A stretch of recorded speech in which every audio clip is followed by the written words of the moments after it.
Ayan, kakatapos ko lang maligo. Dito ako naligo sa apartment unit ng aking pasyente.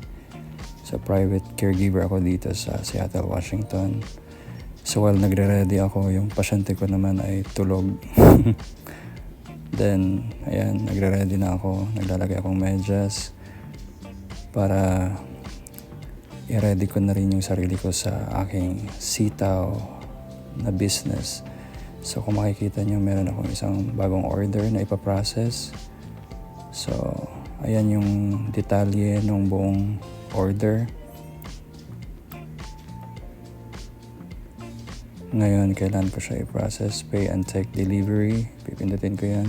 Yung sa right yan yung aking capital. Yung sa left yan yung capital with profit. So once success, ang pending magiging confirm yung status.